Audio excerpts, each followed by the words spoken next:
del tema en cuestión, que es, habíamos terminado aparentemente con el tema de la espada.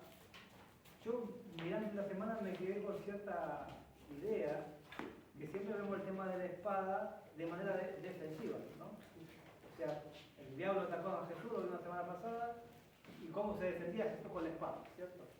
De una manera magistral. Hablamos de echar el sobre, todo eso, y también vimos prácticamente cómo se usa la Biblia, o sea, cómo yo, una persona que no es un teólogo, cualquier persona agarra un pasaje y lo va analizando a la luz de unas pocas preguntas sencillas, ¿sí?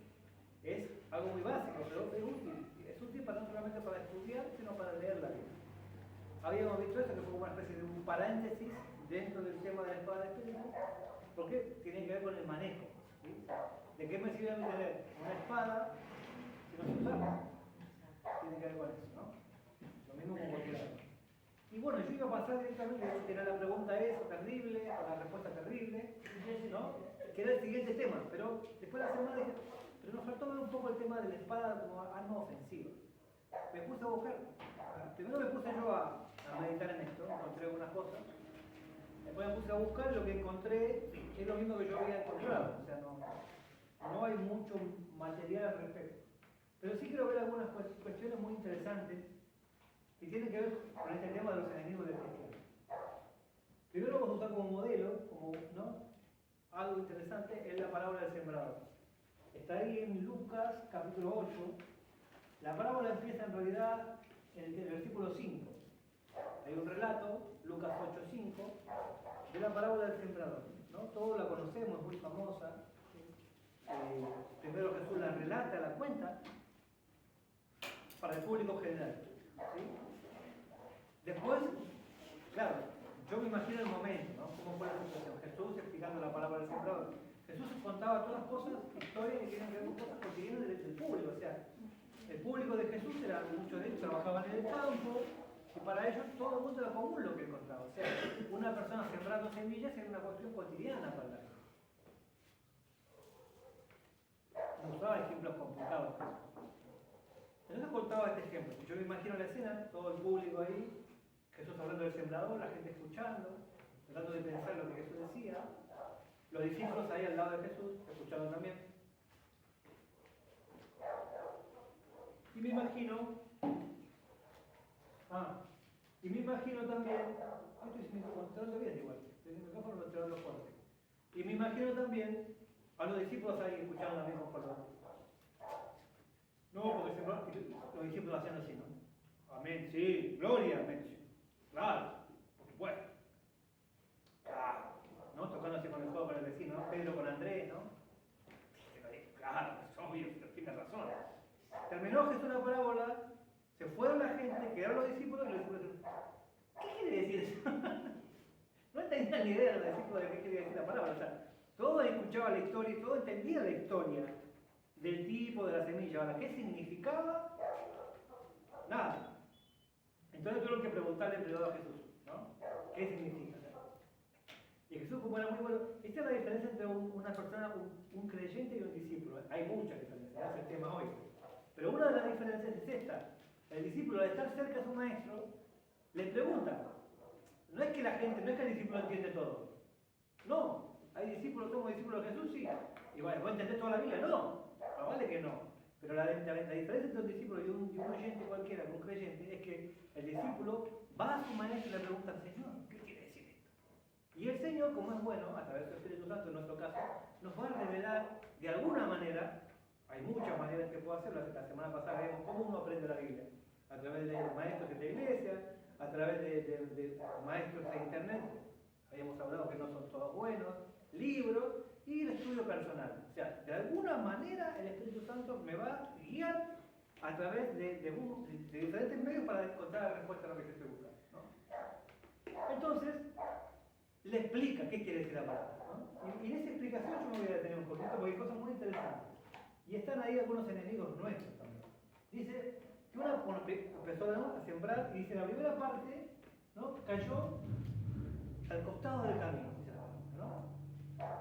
Que la explicación está en el versículo 12 en adelante, ¿no? Jesús le explica la palabra del versículo 12 en adelante.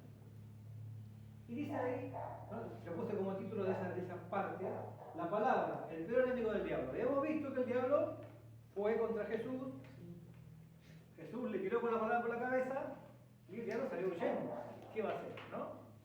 O sea que el diablo sabe que la palabra de Dios es su enemigo y por eso por lo largo de la historia ha tratado siempre de destruirla, de perseguirla, ¿no? Toda la historia del diablo es el intento de destruir a la iglesia y el intento de destruir la palabra de Dios. No lo ha logrado. O sea, persiguen cristianos y cada vez más cristianos, ¿no? Y persiguen a la Biblia y cada vez siempre llegan más Biblia. Ahora tenemos digital, le tenemos en todos los medios posibles. ¿Por qué la odia tanto? Porque la Biblia es el arma que fíjense, está la armadura cristiana, ¿no? Los zapatos, la coraza, el escudo, el casco, todas las herramientas, las armas del cristiano. Son todas armas defensivas. Ahora, ¿cuál es el arma ofensiva? La espada del Espíritu. Entonces, él quiere, por todos los medios, desarmar a los cristianos. Y fíjense cómo lo hace. ¿Cómo desarma a las personas? No son de los cristianos todavía. A las personas. Dice que lo de junto al camino, dice que el diablo les roba la semilla, ¿no? La palabra a los del costado del camino para que no crean ni se salven, dice el texto. O sea, él va, usted va y le predica a una persona, ¿no? Escucha la palabra, qué linda la palabra. Este va a recordar una hermana allá en Chile que tenía que dar la reflexión en la iglesia y estaba mi papá en Chile, era el pastor, no sé. Pastor, usted que sabe tanto la palabra, me ayuda a preparar la reflexión para el próximo domingo, una semana antes. Está bien, me pasa un montón de cosas, le voy a ayudar a la hermana, le ayudaba, la hermana venía todos los días y le ayudaba. Una hermana grande, ¿no? Bien, llegó el día de la reflexión, se para la hermana al frente, con su versículo ultra preparado, con la ayuda del pastor Loyola, lee el versículo, suspira y dice, linda la palabra. Cierra la Biblia, se va a dar el puntísimo. En fin, muchas veces la gente dice linda la palabra. Y dice el texto que vienen las aves y se comieron las semillas. ¿Para qué? Para que no crean si saben, dice. Es el diablo el que roba la palabra para que la gente no crea si sabe. Fíjense que esas personas no están en el camino, están fuera del camino. Por eso que esas personas no tienen salvación y si el diablo les roba la palabra no van a tener salvación. Es para que no crean y se salven. O sea, las personas que están recibiendo la palabra fuera del camino, los que están fuera del camino, los que el diablo les roba la palabra, no tienen salvación. El siguiente ejemplo, la palabra debe ser tenida, debe tener humedad o su raíz se secará después de un tiempo, ¿no? Dice que otra parte cayó sobre las piedras, ¿no? Y dice que creció por un tiempo, pero cuando con el tiempo se secó. Claro, vino el sol, Israel, ¿no? Vino el sol o el frío, lo que sea, y esa tierra se secó. Jesús le atribuye esto a la falta de humedad. Fíjese que el texto dice así, los de sobre la piedra son los que habiendo oído, reciben la palabra con gozo. Pero estos no tienen raíces, creen por algún tiempo y en el tiempo de la prueba se apartan. Esto es muy interesante, este pasaje. Yo lo había leído 1000 veces, pero nunca lo había profundizado tanto como ahora. Dice, si no hay agua, agua viva, ¿no?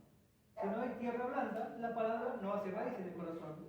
Así se queda sola sobre la piedra ante los elementos y se morirá ante la prueba. Dice, cuando viene la prueba, se aparta. Interesante, y por eso tenemos que cerrarme acá, que la palabra prueba es muy interesante esta palabra. ¿Cómo es? Pelasmos. Prueba, ¿no? Prueba ahí.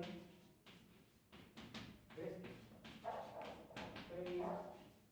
Pelasmos.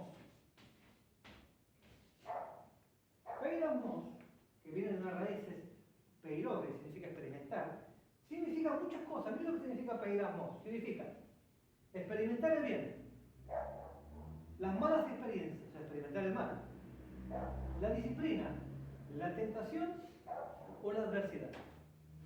Todos los significados posibles tienen la palabra pelasmos. O sea, vamos a pensar en el pasaje. Viene la palabra, la gente la recibe con gozo, cree durante un tiempo, no echa raíz, no está en tierra blanda, llega la prueba. Y con la prueba se muere. ¿Cuál es la prueba? Puede ser, dijimos, lo voy a anotar para que se tomen nota. Pelasmos puede significar la base experiencia experimental, ¿no? Deriva de la palabra que tiene experimental. Ahí viene la palabra pelasmos, que es peiro. Y la palabra peramos significa experimentar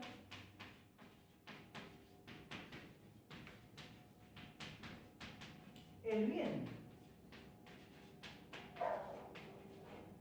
Malas experiencias.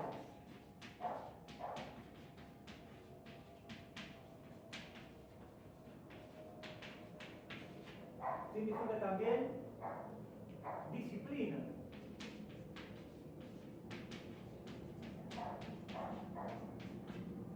Significa también malas experiencias, disciplina, tentación o adversidad. Interesante, ¿no? La persona cree, la recibe con gozo. Anda un tiempo en la palabra. Llega las experiencias positivas. ¿Cómo qué?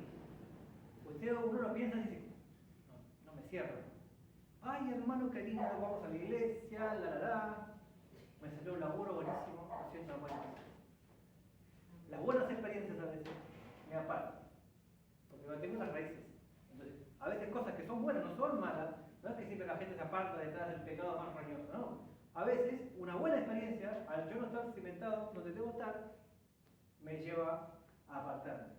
Las malas experiencias, ¿no? Cosas malas que me pasan, se me enfermó el hijo, lo que sea, ya no creo más en Dios, ya no creo más en la palabra.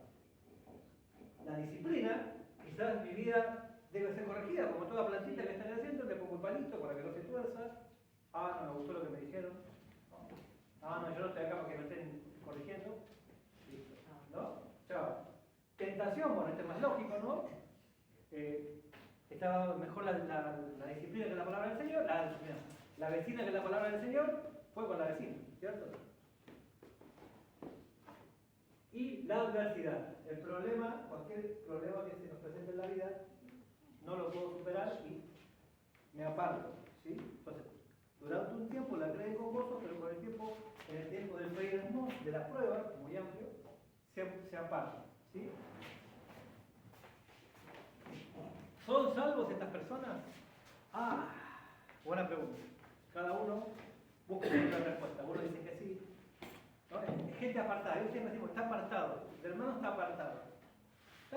Apartado significa que no se está congregando, pero de eso está apartado. Hay gente que está apartada y no conoce a Dios, y hay gente que conoció a Dios y está apartada. O sea, es un estado, es un limbo, no sé. Cada caso debe ser un mundo. No puedo decirle yo, todos los que están, todos estos están perdidos. No lo sé, pues la Biblia no lo dice. ¿Sí? El caso anterior sí, no creen y se salvan, o sea, pero esto no sabemos, algunos sí, algunos no. ¿Sí? Se nos acaba la cosa. Bien, seguimos. Después el siguiente grupo dice, cayó entre espinos. Estos son los que oyen, pero yéndose son ahogados por los afanes y las riquezas y los placeres de la vida y no llevan fruto. Fíjense, reciben la palabra y dice, crece juntamente con ellos. Dice, antes, el espino crece juntamente con ellos. Entonces, los espinos representan, dice, los afanes, los placeres de la vida, ¿no? ¿Y qué pasa? Se ahoga, ¿sí? Y no lleva fruto. Fíjense lo que dice. Los afanes, las riquezas y los placeres de la vida lo ahogan y no llevan fruto. ¿Cómo podemos clasificar a estas personas? A ver, lo que es la tecnología, ¿eh? ¿Quién tiene una llave para computadora como esta? Una punta de la lapicera que prende la computadora. Esto es lo último en tecnología. Es digital, ¿no? Después tenemos, ¿no? Vamos a avanzar un poquito. Dice, nace junto con él, es ahogada por los espinos. Y está esto peor que nunca.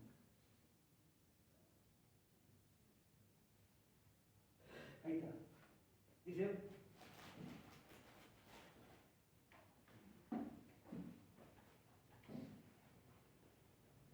no anda esto. Dice, nunca fue el enemigo del mundo, nunca fue sacado de estas personas. Los afanes, las riquezas y los placeres ahogan la palabra, tienen un lugar preponderante en la vida de manera que llegan a regir sus vidas. y en consecuencia no llevan fruto. Son vidas carnales, vidas vacías y vidas improductivas. O sea, el mundo que tiene riqueza, placeres y afanes. Crecen junto con esta persona. Esta persona ya estaba en el mundo con su riqueza, placeres y afanes. Llegó el Evangelio, le llegó la palabra y siguió en la riqueza, los placeres y los afanes. ¿Qué pasó? Como no pueden convivir el mundo y el cristiano, ahogó la palabra. Y estas personas no llevan fruto. Fíjense que dice no llevan fruto. Podemos considerar en un poquito de esperanza que son salvos. Es gente infructuosa, son los famosos según mi criterio.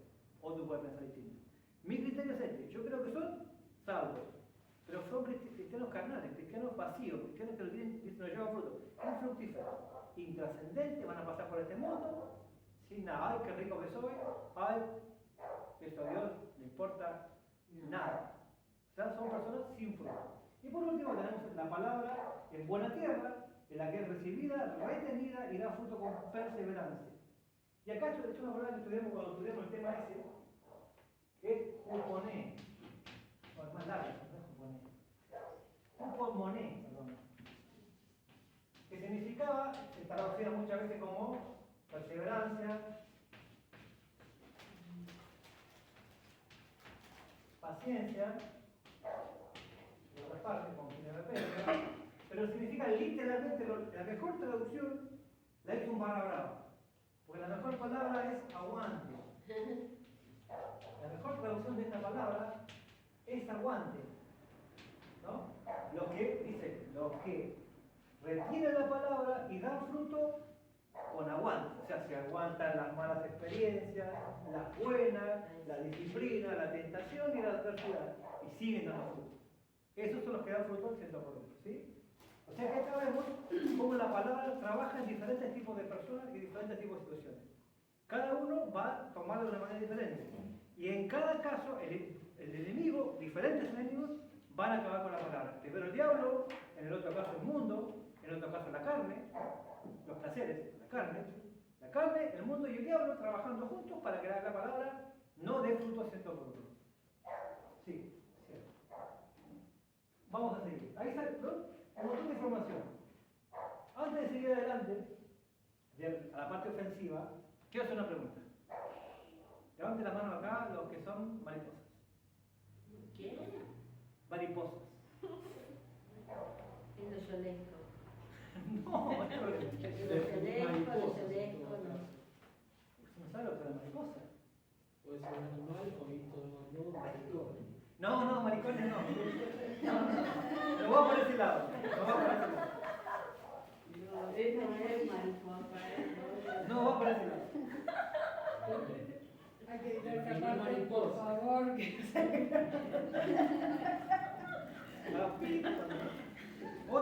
Otra oferta.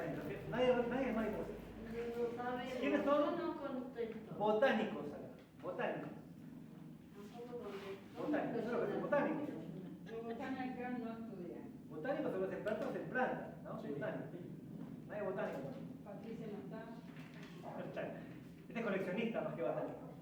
¿Quién es acá entonces? Abeja. Nadie es abeja tampoco. ¿Qué significa? Lo te he escuchado una gran analogía sobre este tema, que decía, hay tres tipos de formas de acercarse a la palabra de Dios. Si algunos son mariposas, van saltando de flor en flor, ¿no? Van probando un poquito de todo, pero en definitiva no se llevan nada, solamente experiencias superficiales. ¿No? Saltan de flor en flor, prueban diferentes flores, superficialmente, pero no se llevan nada. Mariposa, gente que va saltando la palabra, ¡ay, qué lindo versículo! ¡Ay, qué lindo! Y nunca profundizan nada, ¿no? Los botánicos son minuciosos, científicos, toman nota al detalle, estudian la forma, cuántos pétalos, cómo se componen, Pregúntele que te va a decir el pistilo y no sé qué, pero nunca sabe qué hay realmente dentro de la flor. Y la abeja va, se mete y absorbe todo lo que puede, ¿no? El polen, ¿no? Y la procesa y da como resultado la miel, ¿no? Una de las cosas más dulces de la naturaleza. Entonces, ¿qué cristianos somos? Mariposas botánicos o abejas. Muy buenas, ¿no? Todos dicen abejas, ahora son todas abejas. Dice que la dijiste, se va a decir que Bien. quiere una abejilla. Seguimos adelante y terminamos con este tema de la espada como arma ofensiva. Arma ofensiva de la espada. Primero, yo lo quería mucho, es un hombre de Dios, mi hermano Esteban, pero yo creo que su método de usar la palabra de Dios como espada no era bueno. Yo me acuerdo una vez, estaba en la escuela dominicana. En la escuela dominicana era un niño muy complicado, yo me acuerdo de esa cosa. En Chile dicen, estate quieto. ¡Pam! No es la espada usada. No, Eso no lo hagamos, chicos, no lo hagamos. por favor. La espada usada como, bueno, estamos acá, ¿no? La espada del Espíritu. Efesios 6:17, donde dice, habla toda la armadura y dice, mira, la espada del Espíritu. ¿No? La espada del Espíritu, fíjense, dos cosas que ver ahí. Que primero que es un arma del Espíritu, no es la espada del cristiano, porque siempre muchos se meten por ahí para encontrar la espada, la armadura del cristiano, ¿no? Y la espada que tiene el cristiano, pero no es la espada del cristiano, es la espada del Espíritu. La inspiró el Espíritu, como hacíamos la clase pasada, y para usarla, el Espíritu tiene que revelarlo y ayudarnos a usarla. ¿No? ¿Quién adiestra las manos para la batalla? El Señor adiestra nuestras manos para la batalla. La espada del Espíritu, que es la palabra de Dios. Pero ahí, en la palabra, ustedes saben, bueno, seguramente mi papá lo ha explicado 1000 veces, no sé quién se acordará, pero la palabra, para la redundancia, la palabra en la Biblia tiene dos palabras griegas diferentes para decir palabra. Una muy famosa, otra también, pero menos. La más famosa es esta, logos, ¿no? Palabra, que dice, no, todos conocemos ahí Juan 1:1, el principio era el verbo, el principio era el logos, y el logo era con Dios y el logo era Dios. Jesús es la palabra de Dios. En otros lugares, por ejemplo, yo tengo búscame ahí este ejemplo, por favor. Hebreos 4, 12 y 13, alguien que me lo busque. Hebreos 4, 12 y 13. Sí.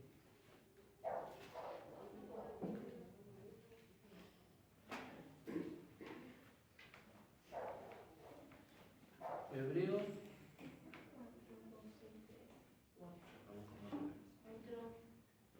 12 y 13.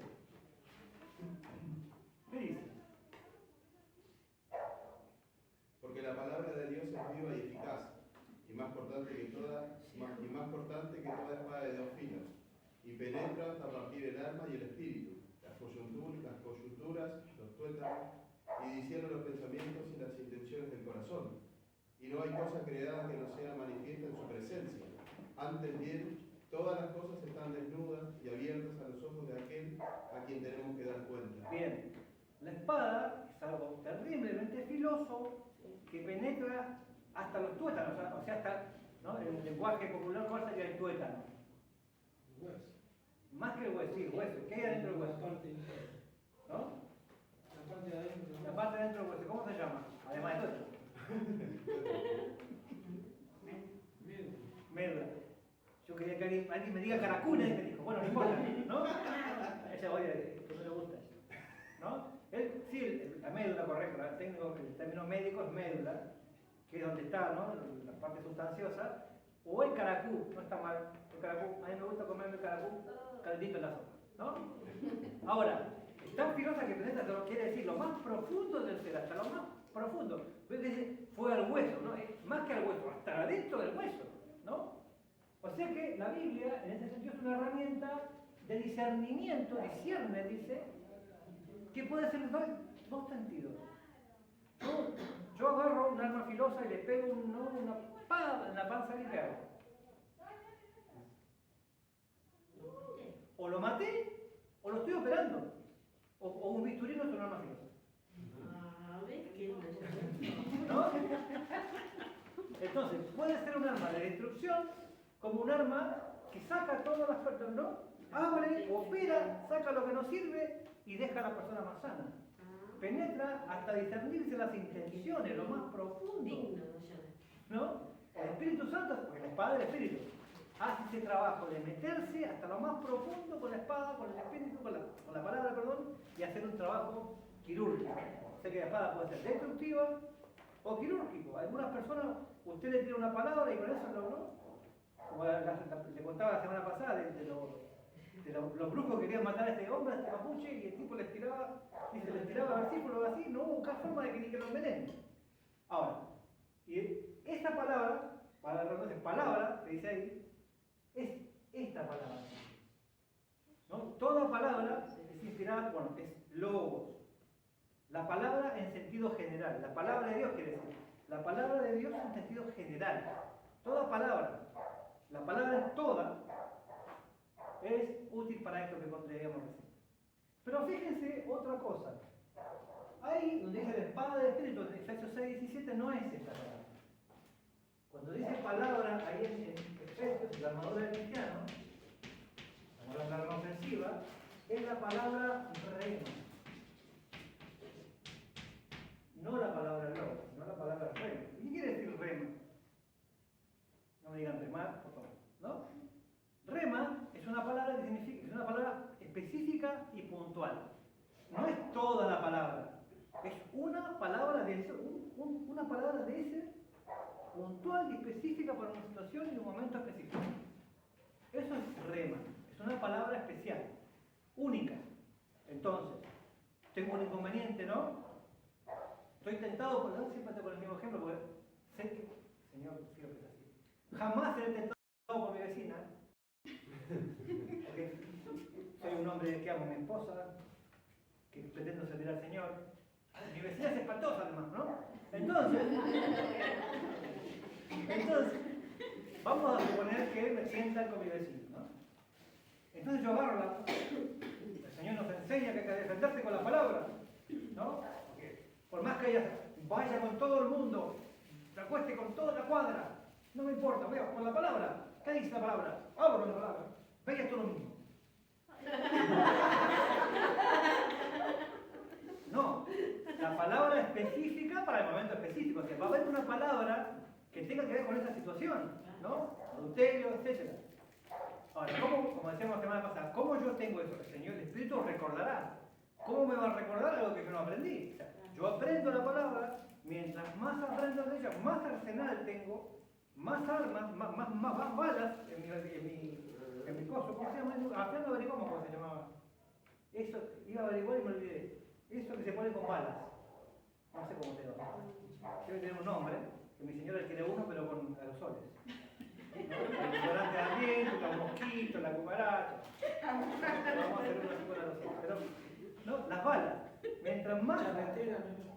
Puede ser, charretera, me parece que sí. No sé qué sea Me parece que no. Así que no es La cosa es que mientras más conozca, más balas tengo. Entonces, para cada situación, voy a tener una palabra oportuna que el Espíritu Santo me va a dar. Que no va a ser todo lo mismo en este caso, va a ser otro. ¿Sí? Y para cada situación, el Espíritu me va a dar la palabra apropiada si yo la tengo en mi arsenal. Eso es la palabra rey, ¿sí? La espada del Espíritu, la palabra específica del Espíritu. Bien, y por favor búsquenme 2 Corintios 10, 3 al 5. Es muy interesante que cerramos el tema de arma ofensiva. 2 Corintios 10, 3 al 5. Dice así, 10, 3 al 5. Pues aunque andamos en la carne, no militamos según la carne, porque las armas de nuestra milicia no son carnales, sino poderosas en Dios para la destrucción de fortalezas. ¿Qué fortalezas serán estas, no? Refutando argumentos y toda altivez que se levanta contra el conocimiento de Dios y llevando cautivo todo pensamiento a la obediencia a Cristo, y estando prontos para castigar toda desobediencia cuando vuestra obediencia sea perfecta. ¿No? De hecho, la palabra ahí para argumentos es raciocinios. Todo pensamiento, todo razonamiento que se levante, ¿con qué? ¿No? Con la palabra de Dios. Nuestras armas, ¿no? Todas nuestras armas son espirituales. ¿Sí? El arma ofensiva nuestra es para destruir argumentos. Y siempre lo pensamos apologéticamente. O sea, está bien, me viene un ateo con sus cosas y yo le saco la palabra, ¿no? Está bien, puede funcionar ahí. Pero no es el único caso donde esto funciona de esta manera. En nuestra sociedad, de hecho estamos hablando de que uno de los enemigos es el mundo, nos bombardean permanentemente con toda clase de cosas que tienen que ver con los valores de este mundo, todo el tiempo. lo consumimos, lo consumen nuestros hijos, horas y horas de esto, propagandas, esos valores del mundo, ¿con qué los contrarrestamos? Con la palabra de Dios. ¿No? Uno instruye no solamente a los hijos, soy consultado sobre algo, tal cosa, ¿no? No me pasa, porque yo siempre que veo que hay consulta, de hecho cristianos inclusive los consultan sobre la situación del país. ¡Ah, qué barbaridad, la corrupción! Nunca una palabra de Dios que diga no, la palabra de Dios enseña tal cosa. Otra vez escuché una especie de debate y había un pastor ahí, y el pastor le sacaba la palabra justa, justamente estaban hablando del, ¿no?, del LGTB y todo esto, y el tipo tenía la palabra justa para cada situación, destruyendo todo el momento que se levantaba en contra de Dios, con la palabra de Dios. Y eso, en este caso un medio público que se reproduce después en internet, le permite a uno ir contra toda fortaleza espiritual que se pone en nuestra sociedad con la palabra de Dios, ¿no? Esto se puede hacer a través de los medios de comunicación, a través de predicar en un lugar público, ir a evangelizar en las calles, proclamar la palabra de Dios, destruyendo toda fortaleza y todo argumento que se levanta contra el conocimiento. ¿Y qué significa esto? Yo tener esto me permite llevar todo pensamiento cautivo a la obediencia. A ver, a mí me dice a mí que no, está bien que yo haga tal cosa. ¿Qué me dice la palabra? No, la palabra dice todo. Entonces, todo pensamiento que me quieran vender a mí, yo voy a poder llevarlo a la obediencia a Cristo con la palabra de Dios.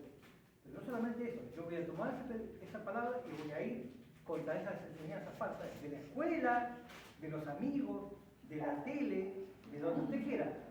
No, la palabra de Dios dice tal cosa. ¿Sí? Es una herramienta ofensiva la palabra de Dios. Bien. Vamos entrando ya en otra cuestión. Romanos 8:13 dice lo siguiente: si por el Espíritu hacéis morir las obras de la carne, viviréis. El Espíritu, fíjense que todo este asunto del Espíritu es el protagonista. Si por el Espíritu hacen morir las obras de la carne, viviréis, ¿no? Hay que asfixiar a las obras de la carne para vivir. ¿Cómo? Por favor, búsquenme un gran pasaje que está en Santiago capítulo 4. Santiago capítulo 4. Hay una cosa muy interesante que nos está introduciendo en la siguiente arma que yo quiero tratar. 4. Dice, ¿no? ¿Lo tienen todos?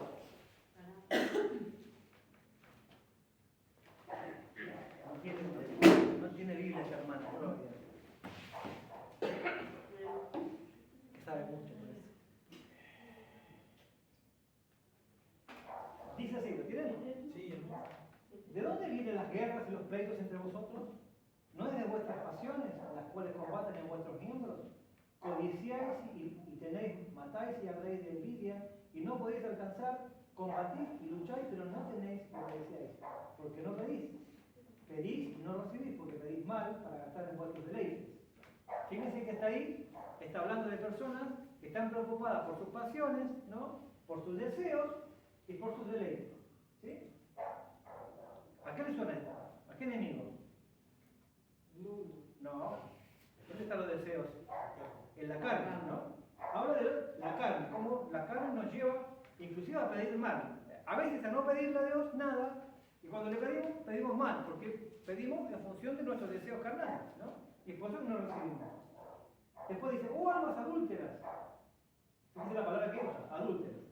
¿No sabéis que la amistad del mundo es enemistad contra Dios? Cualquiera pues que quiera ser amigo del mundo, se constituye enemigo de Dios. ¿Cierto? Enemigo de Dios.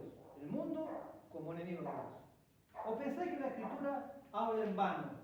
El Espíritu que Él ha hecho morar en nosotros nos anhela celosamente. Ahí hay un tema de paréntesis, ¿no? No es el tema de ahora, pero si ustedes van a ver, que en alguna versión, la 60, por ejemplo, la NBI, dicen que, ¿no? ¿Acaso nos dice la Escritura que el Espíritu nos anhela celosamente? Si ustedes agarran la Escritura del Antiguo Testamento, en ningún lado dice eso. Santiago había tomado algo y pensó que la Escritura, no sé qué Escritura, le decía tal cosa. ¡Ah, qué barbaridad! La Biblia tiene un error. ¿Cómo Santiago cita una Escritura que no existe? ¿Ah? Ustedes van a buscar en el original, de hecho la versión es más nueva, lo tienen corregido. Dice más bien así, el texto original. Dice, ¿o pensáis que la Escritura habla en vano? Punto seguido, ¿no? El espíritu que le ha hecho morar en nosotros nos anhela celosamente. ¿Sí? No está diciendo que la escritura diga eso en algún lado. ¿De acuerdo? Para que ahí nadie se asuste. No, pero ¿cómo la escritura no está? No está así. Claramente no. La Biblia dice, ¿está en vano la escritura? Sigue punto seguido. El espíritu que Él ha hecho morar en nosotros nos anhela celosamente. No se olviden de esto. Pero el que da mayor gracia. Porque esto dice, Dios resiste a los soberbios y da gracia a los humildes. Someteos pues a Dios, resistid al diablo, y huirá de vosotros. Acercaos a Dios y se acercará a vosotros. Pecadores, limpiad las manos y vosotros los de doble ánimo, purificad vuestros corazones. Afligidos y lamentad y llorad, vuestra risa se convierte en lloro y vuestro gozo en tristeza. Humillaos delante del Señor y Él os exaltará. Fíjense que en este párrafo están todos los enemigos. La carne, el mundo y el diablo, todos juntos, ¿sí? Y en ese contexto hay una cosa interesante. El Espíritu anhelándonos celosamente, ¿no? Yo tengo acá algunas preguntas. Ya hice una pregunta terrible que la voy a volver a hacer ahora, porque hay una gente, ¿no? Pero voy a empezar con esta pregunta. ¿Alguien aquí, levanta la mano, quién es celoso aquí? Celoso. Ahí hay dos celosos, confesos. Bien, dos celosos, tres celosos. Yo no, Yo soy mis hijas. yo también. ¿Alguien ha celado alguna vez? Ay, no soy celoso, pero alguna vez tuve celos. ¿Alguien? No voy a decir. ¿Alguien alguna vez tuvo celos? No. Nadie no. Nadie comete esos pecados. ¿Por qué son pecados? Si usted ve la lista ahí de los frutos de la carne, las obras de la carne en Gálatas, a ver qué están los celos. Pregunto, si es tan malo, fruto no, es obra de la carne el celo. No tiene que ser celoso, hermano, porque eso es de la carne. ¿No? Pregunto, ¿por qué Dios puede ser celoso y yo no? Si Dios dice que es celoso, ¿no? Dice que, no solamente dice yo soy Jehová, tu Dios fuerte y celoso, sino que acabamos de leer que el Espíritu nos anhela celosamente. ¿Por qué Él puede ser celoso? ¿No? Y, ya que levantó la mano, Gonzalo no. Bueno, van a evitar igual. ¿No? ¿Por qué? ¿Qué es ser celoso? ¿Por qué alguien es celoso? ¿Por qué las personas sienten, está hablando de celo de pareja, ¿no? ¿Por qué razón son celosos? Porque consideran que la otra persona es propiedad de él, ¿no? Es mía. ¿Por qué? No. Uno no tiene que tener ese concepto de que es propiedad de uno, o sea, de que le van a robar algo que es tuyo, como un objeto. Es como considerar a otra persona como cosificado, como un objeto que me están robando, ¿no? Esta es, no sé, esta es mi Biblia, este es mi reloj, ¿no? Chayán, perdón, intendente, no te llevé mi reloj, perdón, no te llevé mi reloj, ¿no? No es que se hace eso, ¿no? Chayán está lejos, ¿qué va? ¿No?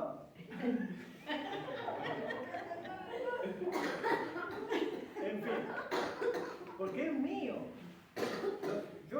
Está mal porque mi pareja, mi esposa, no es mía, no es un objeto que me pertenece, no es propiedad mía, es una persona independiente. Pero nosotros, todo lo que existe es de Dios, es propiedad de Él, no solamente que era, Él es Él porque Él lo creó, ya de partir, todo lo creó Él. Y por si fuera poco, encima tuvo que, además de crearnos, pagar por nosotros encima, por el precio más alto posible. Entonces somos recontra propiedad de Él. Entonces Él tiene derecho a ser celoso porque sí es dueño nuestro. Nosotros no somos dueños de nadie, pero Él es dueño nuestro. Por eso es que Él es celoso. Y dice acá que el Espíritu nos anhela celosamente. Para que alguien cele, si bien el celo tiene una cuestión enfermiza, es una cuestión mala, hay detrás de eso, quizá en el lado humano, un amor incorrecto, porque cosifica, pero hay una forma de amor. Hay amor detrás. Yo celo a alguien que me interesa, yo no celo, ¿no? No celo a la vecina mía. ¿No? Uno cela, ¿no? Ahora, entonces quiere decir que si hay celos, es porque Dios está interesado en nosotros. Y acá entramos ya a la siguiente arma. Arma, sí. El amor de Dios utilizado como arma en santidad. ¿Cierto? celo de Dios es santo porque el amor de Él, dice que nosotros tenemos que compartir su amor con otros. Entonces, ahí nos compartimos. Sí, ojo, No es celoso de carne. ojo de compartir con otros, señor, tampoco me gustó mucho. Hay que amarse de unos a los otros, dice él. A ver, el amor de Dios como arma, mucho más que un mandato, una consecuencia lógica, titulado acá. Dice Juan 4, 10 y 4, 10 y 4, 19. Otra vez. Primera de Juan. Sí, primera de Juan. 4, 10 y 19. En esto consiste el amor, no que nosotros hayamos amado a Dios, sino que Él nos amó a nosotros y envió a su Hijo en propiciación por nuestros pecados. Nosotros lo amamos a Él porque Él nos amó primero. O sea, ay, cómo ama a Dios ese amor. Todos los que amamos a Dios es porque Él nos amó antes de nosotros, antes de que existiera el planeta Tierra, ya nos amaba, ¿cierto? Fíjense lo que dice Gálatas 5:6. La fe obra por el amor. Si yo tengo fe, realmente, tengo que tener amor. Según, yo tengo mucha fe en Dios, pero vos no amás a Dios, yo tendré que dudar de esa fe, qué tan correcta, tan pura es.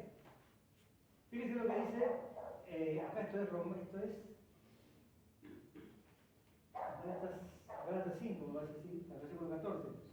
Hijos, tus hijos guiados por el Espíritu Santo, y el versículo 14 dice, el Espíritu clama, Abba Padre. O sea, lo que siempre hablamos, ¿no? Hay una relación tan profunda entre el Padre y nosotros, que nosotros le decimos papito, porque somos sus hijitos. Eso quiere decir que Él es nuestro papito y nosotros somos sus hijitos. Hay una relación tan profunda de amor de un padre a su hijo pequeño, ¿sí? Esa es la relación que tenemos que tener con Dios. Padre, amoroso, nosotros niños pequeños, ¿no? Una relación romántica también, ¿cierto? Enamorándonos de Dios, no como esos matrimonios que tienen muchos años, ¿no? Y llega el marido del trabajo. Hola, pa. ¿Cómo gas? ¿Qué te comer? Sí, ahí tengo unas ideas. Bueno, está bien. ¿Qué vas a hacer primero? ¿Me bañas? Bueno. ¿No?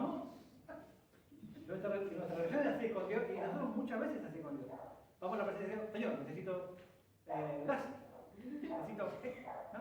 Señor, se acabó la cosa. Señor. Es la relación de esos matrimonios que dijo que no. Es la misma. Es igual. Se supone que no. No debería ser así. Y de hecho no estamos casados todavía con Dios.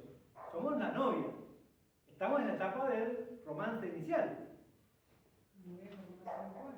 Claro, entonces los noviazgos no son de esa manera. Te voy a contar una historia que escuché el otro día. Yo estaba parado en la parada de colectivo y había una chica joven esperando el colectivo. 2 de la tarde. Llama por teléfono. Hola, ¿cómo te va? Así para ese tono. Ay, ¿cómo andás? No te llamaba porque quería saber cómo estabas. Sí, porque justo ahora tengo que ir a la estación de Lonchán. Voy a estar ahí un par de horas en Lonchán. No sé si vos querías acompañar. Estás muy lejos. Estás allá, no llegás. Bueno. No, porque después yo tengo, a la tarde, antes tengo que estudiar a la noche, pero entre las 6 y las 8 tengo 2 horas libres. Tengo 2 horas libres, voy a estar libre. Bueno, está bien. No, después yo hasta las 10 no salgo, tengo que estudiar. Hasta las 10 no salgo. No, tengo que llegar a casa, después bañar a mis hijos.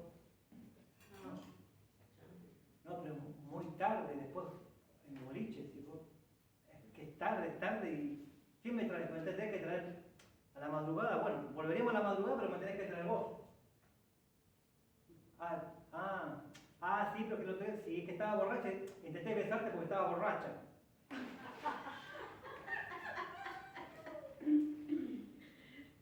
Si eso no es insinuación, no es insinuación, es mucho más que insinuación.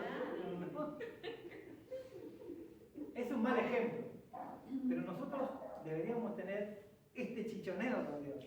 Señor, ¿no? Tratar de, como decíamos en oración, emocionar a Dios, ¿no? Tratar de ¿cómo sería la verdad? Sí, no sé cómo es el verbo, ¿no? Mostrar un poco más de intento, porque ya hizo todo por conquistarnos nosotros. A nosotros, ¿cómo le respondemos a ese amor? ¿Le respondemos así como esta chica insistentemente? ¿No? A toda costa, a cualquier hora. ¿No? A la madrugada, no, está bien, bueno, a la madrugada, ¿no? Tenía hijos que mañana y cuidado, no sé por qué los habrá dejado, no quiero hablar de charla. Pero ella estaba tan interesada en esta persona que le daba todas las opciones para que se meta en su vida a la hora que sea. ¿Sí? Y bueno, está bien, no podés venir, bueno, voy yo a donde quiera, a tal lugar, a tal hora, bueno, voy. ¿Me explico? Nosotros no hacemos esa con Dios. Y se supone que estamos en un noviazgo, ¿cierto? Somos la novia del Cordero. ¿No? ¿Por qué el amor es como amor? Porque cambiamos un amor por otro. El amor del mundo por el amor de Dios. ¿No? En lugar de satisfacer, ¿no? Satisfacemos a Dios en lugar de la carne. Somos hijos de Dios y no del diablo. Entonces, esta relación tiene que transformarnos a nosotros.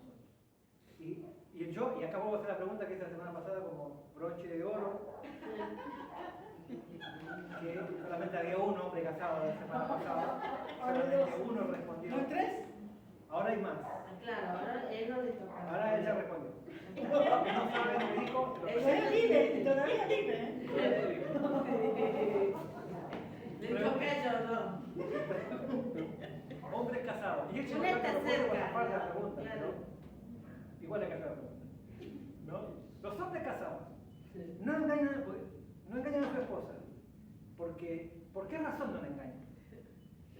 Yo aclaré la semana pasada. Yo creo que mis compañeros de la fábrica, ¿no? Del trabajo, muchos de ellos engañan a su esposa. Muchos. No creo, no. Sé que muchos de ellos la engañan, la mayoría de ellos pagando algo, por vaya a saber qué cosa, ¿no? Por ahí. Otro con la que se le cruza en el camino, lo que sea, ¿no?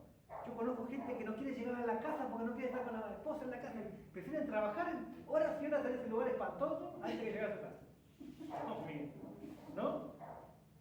Y muchos de ellos no le engañan a su esposa porque no se les presenta la oportunidad. Están esperando que le aparezca una oportunidad para hacerlo. Ahora la pregunta es, ¿usted por qué no engaña a su esposa? Señores casados, ¿por qué no engañan a su esposa? Porque amo a mi esposa. Bien. ¿Sí? Yo escuché la respuesta. Vi el estudio. Quedó grabada, pensé que no había quedado. Quedaste registrado. El final. Ese punto al final. Claro, Lo quieren allá con la fuerza de los calzones. claro. ¿Por qué no las mujeres? Exactamente. ¿Por qué no es la misma pregunta de la mujer? Pregunta yo. Soy Si bueno. esa mujer era casada, evidentemente. Soy bueno, porque soy tan bueno. Sí, yo pienso lo mismo. Mal, pero. ¿No? Se supone que uno no engaña a su pareja no porque no tenga oportunidades, sino porque la ama. Entonces no le interesa a nadie más. O sea, por más que venga, ¿no? ¿Qué me importa a mí quién sea? Yo amo a mi esposa y quiero estar con ella y quiero serle fiel a esta persona. Ahora, esto mismo, llevado a Dios. ¿Por qué razón muchas veces cambiamos a Dios por otro? Por otra. ¿Qué quiere decir eso? Que no lo amamos lo suficiente. Porque si amáramos a Dios, no tendría. Fíjense que hay gente que se casa por interés, ¿no? Me caso con este fulano, con este, ¿no? Ya tiene unos cuantos años, porque de esto pasa para una mejor vida y me va a dejar me va a dejar interesante herencia, ¿no? Por interés. ¿No? Hay de todo, ¿no? Hay mil razones. O me casan, yo conozco mucho, he conocido sobre todo en mi juventud, jóvenes desesperados que andaban de iglesia en iglesia, con campamento juvenil en campamento juvenil, con algo que aparezca, lo que sea. ¿No? Con la intención, ustedes saben, está bien, casarse, porque querían agradar a Dios, pero la intención primaria no del casamiento ni de esa persona, porque ni siquiera sabía quién era, lo que aparezca. Porque la intención, las pasiones humanas los movían, ¿cierto? No voy a ser tan explícito. ¿En qué los movía estos muchachos?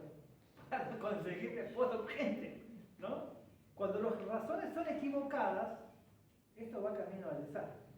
Pero muchas personas, ya sea por interés, por necesidad, por miedo, gente que está con el esposo porque es tipo violento, tiene miedo que si lo deja, qué loco que sabe qué va a hacer, y de hecho pasa en las noticias todos los días, ¿no? Nosotros muchas veces seguimos a Dios porque que no me mande al infierno, que me dé lo que necesito, que me sane mi enfermedad, que me dé trabajo, todas las cosas que Dios puede hacer, dar. Pero lo seguimos a Él porque lo amamos. Hay una hermosa frase de Sor Inés de la Cruz que decía: Señor, permíteme amar, temerte tanto que aunque no hubiera infierno, yo te temiera. Y amarte tanto que aunque no hubiera cielo, yo te siguiera. ¿No? No por lo que Él nos va a dar, no por lo que Él nos va a salvar y evitar, por lo que Él es, por lo que Él nos ama, por lo que Él nos reveló ya de su amor, que como le decía la semana pasada, es un jarrito en el océano, lo que sabemos. Pero con lo que sabemos de Él, es suficiente para amarlo por una eternidad. Entonces lo que nos tiene que mover a agradarle y a vivir en santidad es el amor, no el miedo. Si yo peco, me castigan, ¿no? Esta es la santificación negativa que empezamos viendo. Ay, no peco porque si peco me caigo en el juicio.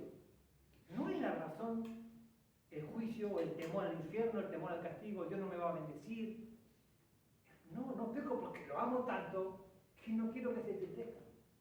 ¿Se entiende cómo funciona? Y su arma poderosísima, su arma poderosísima, el amor. Tanto así que nos permite vivir vidas fieles sin ningún esfuerzo. No es que uno ande esforzándose para no engañar a la esposa, no. Hoy voy esforzado para no engañarla hoy. No, porque el amor es tan grande que lo haces automáticamente. ¿Cierto? Entonces, eso debe ser lo que nos mueva a nosotros en nuestra relación transformadora hacia Dios. Y cierro, o ya espera de tarde. ¿A qué hora empezamos? Y ya empezamos. Yo voy a terminar, bueno, igual terminamos la semana que viene. Les dejo una lectura que les va a ayudar a hacer esto muy rápido la semana que viene. Sacamos el tema con esto. Hay un libro maravilloso en la Biblia, al cual yo le llamo el libro de los misterios. Porque está lleno de misterios, habla varias veces la palabra misterio en el libro. Y habla de un par de misterios. Se llama el libro de Efesios. En el libro de Efesios, que tenemos, ya empezamos viendo en el famoso versículo que está clavado en la cruz, todo lo que Dios ha hecho por nosotros, todo lo que Él tiene para nosotros. No, hablando de esto que estamos viendo, todo lo que Dios nos da, cómo Él nos amó, cómo se dedicó a salvarnos, a darnos su gracia, nos hizo aceptos en el amado. El capítulo 2 ya habla de misterios, habla de un montón de cosas que Él hace, y el capítulo 3 también, y de hecho termina el libro con la famosa armadura de cristiano, la espada del Espíritu. No les digo que lean el libro entero, pero por lo menos los primeros 3 capítulos de Efesios, que es lo que vamos a usar para cerrar este tema, les recomiendo que lean esta semana Efesios 1, Efesios 2 y Efesios 3, para ver cómo el amor de Dios nos transforma, se mueve en medio nuestro y además van a ver un par de misterios interesantes. Uno de los misterios ya no está en el 3, está en el capítulo 5. Pero lo menciono un poquito antes, pero lo detalla más en el capítulo 5, que es el misterio de Cristo y la Iglesia, el matrimonio, justamente, lo que estamos hablando ahora. Dice que la Iglesia es como la esposa. Y esto dice, no es una simple metáfora, esto es un misterio, dice Pablo. Pero yo digo esto de Cristo y la Iglesia. Y esto no quiere decir, y aclaro esto, que los que hablan de esto lo aclaran, que no es que Dios dijo, una relación que me sirva de ejemplo.